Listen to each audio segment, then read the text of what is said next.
Hello বন্ধুরা, বিকেলবেলা আবার একটা ভিডিও নিয়ে চলে আসলাম। এই দেখো ভেজিটেবিল চপ করবো, তাই এখানে বিটটা মেশিনে কুচিয়ে নিয়েছি, আর এখানে গাজর নিয়েছি, এখানে কাঁচা লঙ্কাটা কুচিয়ে দেবো না, আদাটা এটা পেস্ট করে নেবো, বাদাম ভেজে নিয়েছি, আর আলুটা একটু সিদ্ধ করে নিয়েছি, আর তেল বসিয়ে দিয়েছি।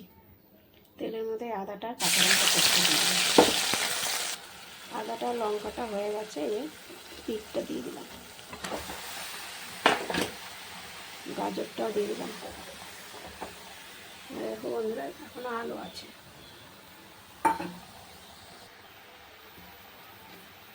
লবণ দিয়ে দিলাম, বিটটাই বেশি দিয়েছি, গাজরটা কম দিয়েছি, আর একটু হলুদ দিয়ে দিলাম। আর এই দেখো একটা বড় দেখে আলু সিদ্ধ করে নিয়েছি। এটা কিন্তু এখনো হয়নি। দেখো চিনি একটু বেশি করে দিয়ে দিলাম, আর এই কাঁচা বাদাম ভেজে রেখেছিলাম, বাদামটা দিয়ে দিলাম। আলুটাও দিয়ে দিলাম বন্ধুরা। আলুটা দিয়ে একটু নাড়াচাড়া করে তারপর ভালো করে মেখে নেব। এটা হয়ে গেছে, নামিয়ে নেব।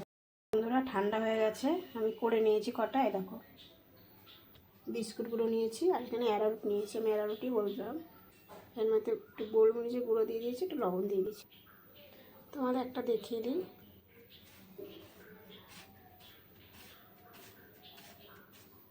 দেখো হয়ে গেছে।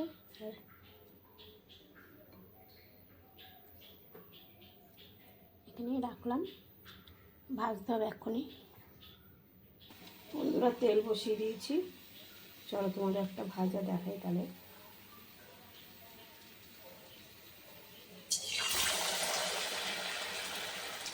দেখো বন্ধুরা কত সুন্দর হয়েছে, দেখেছো? এই দেখো বন্ধুরা হয়ে গেছে। এই কটাই ভাজলাম, পরে আবার ভাজবো। মানে এখনো কেউ তো আসেনি, এই কটাই ভাজলাম, ঠান্ডা হয়ে গেলে ভালো লাগবে না। এই দেখো বন্ধুরা এই কটা ভেজেছি, আর এই কটা সব খেতে খুব টেস্টি হয়েছে। তোমার দাদাভাই একটা খেয়ে দেখলো, এই দেখো ভেতরটা কি সুন্দর হয়েছে। তোমরা কিন্তু অবশ্যই এরকম করে বানিয়ে খেয়ে দেখবে, কেমন লাগলো কমেন্ট বক্সে জানাবে। 6টা 10-এর কাছাকাছি।